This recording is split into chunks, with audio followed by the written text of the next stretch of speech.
बिस्मिल्लाहिर्रहमानिर्रहीम बिस्मिल्लाहिर्रहमान। आज जो टॉपिक हम डिस्कस करेंगे वो है bond energy and bond length. अब बॉन्ड एनर्जी का कंसेप्ट एंड बॉन्ड लेंथ का कंसेप्ट दोनों जो हम इस्तेमाल करते हैं वो कोवेलेंटली बॉन्डेड एटम्स में इस्तेमाल करते हैं, ठीक है। सो बॉन्ड एनर्जी किसको कहते हैं? Amount of energy required to break 1 mole of covalently bonded atoms in a molecule, और वो भी गैसियस स्टेट में, ठीक है। जब आप किसी दो एटम्स को सेपरेट करते हो किसी भी कोवेलेंटली बॉन्डेड मॉलिक्यूल्स में, तो उसको जो एनर्जी रिक्वायर्ड होती है उसको हम बॉन्ड एनर्जी कहते हैं, या the amount of energy released when 1 mole of a bond is formed. So दोनों कंडीशन ठीक है।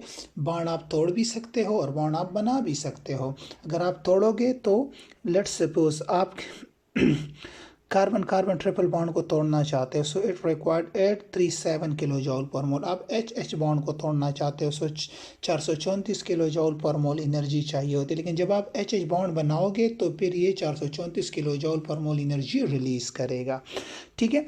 जो बॉन्ड एनर्जी है ये हम कैलोरीमेट्री से मालूम करते हैं, ठीक है। फिर मुख्तलिफ फैक्टर्स होते हैं जो बॉन्ड एनर्जी जिससे चेंज होती है, जो एफएससी की किताब में। सबसे पहले इलेक्ट्रोनेगेटिविटी डिफरेंस। जितना इलेक्ट्रोनेगेटिविटी डिफरेंस ज़्यादा होगा, मतलब बॉन्डेड एटम है एच और एफ है, इनमें ज़्यादा है तो इनकी बॉन्ड एनर्जी भी ज़्यादा होगी। जितने इलेक्ट्रोनेगेटिविटी डिफरेंस अब एच आई है इनमें कम है, 0.4 है, सो यहाँ पे बॉन्ड एनर्जी भी कम होगी। इसी तरह साइज ऑफ बॉन्डेड एटम है, जितना बॉन्डेड एटम का साइज बढ़ेगा सो वो एक दूसरे से दूर होंगे तो उनको तोड़ना आसान होगा, so less bond energy required होगी, ठीक है। लेकिन एक बात याद रखिएगा, अब देखिए यहाँ पे कार्बन कार्बन सिंगल है, यहाँ पे नाइट्रोजन नाइट्रोजन है, ऑक्सीजन ऑक्सीजन है, फ्लोरीन फ्लोरीन है। सो अगर आप कार्बन कार्बन देखो इसको ज़्यादा एनर्जी रिक्वायर्ड है। क्यों?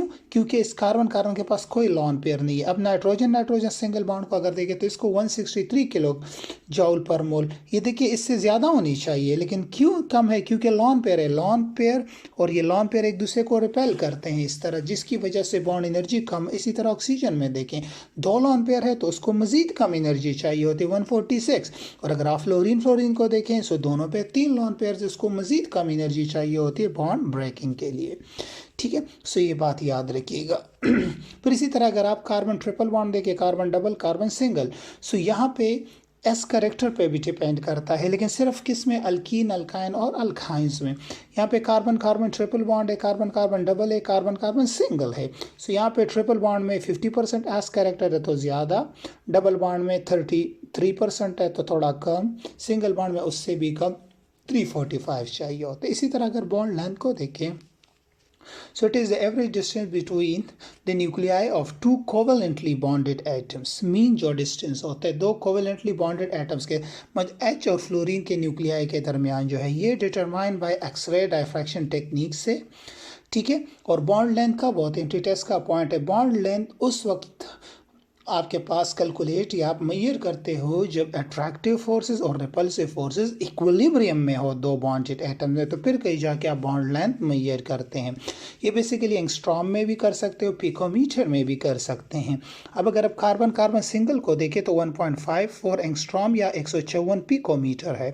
डबल को देखें तो 1.34 एंगस्ट्रॉम या 134 पिकोमीटर। ट्रिपल को देखें तो 1.19 एंगस्ट्रॉम या 119 पिकोमीटर होता है। इसी तरह अगर आप एच एफ को देखें सो कितना है, एच आई को देखें नीचे, तो इस तरह इस पे भी कुछ फैक्टर्स है जिसकी वजह से ये बॉन्ड लेंथ चेंज होती है। सबसे पहले क्या है? Electronegativity difference. जितना ज़्यादा होगा बॉन्ड लेंथ उतनी ही कम होगी, क्योंकि एटम्स एक दूसरे के नज़दीक होंगे।